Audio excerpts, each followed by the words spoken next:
تعلیم کے لیے عالمی خدمات انجام دینے والی سوات کی ملالہ یوسفزئی کے اعزاز میں ناروے میں خصوصی تقریبات کا اہتمام کیا گیا، جس کی تفصیلات بتا رہے ہیں اوسلو ناروے سے شیرین زادہ۔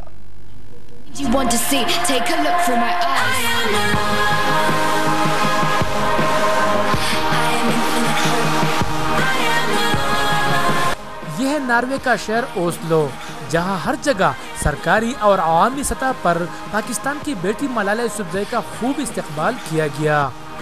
ناروے کے شہزادے اور وزیر اعظم نے بھی ملالہ سے ملاقات کی۔ اس موقع پر شہر میں ان کے اعزاز میں مختلف تقریبات کا بھی انعقاد کیا گیا اور ان سے ملالہ نے خطاب کیا۔ ملالہ یوسفزئی کی ایک جھلک دیکھنے کے لیے ہوٹل کے باہر لوگوں کی بڑی تعداد موجود تھی۔ Conflicts and terrorism. There are many children who cannot get education. There are other reasons as well, such as cultural taboos. Norway میں 14 اگست کے میٹے کے نام سے سرگرم تنظیم نے بھی ملالہ کے دورے کے موقع پر مختلف پروگرامز ترتیب دیے۔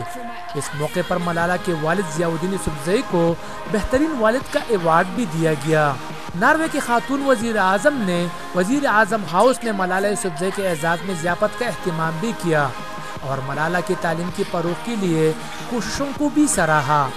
تقریب میں ناروے کے 2 سابق وزیر اعظم بھی شریک ہوئے۔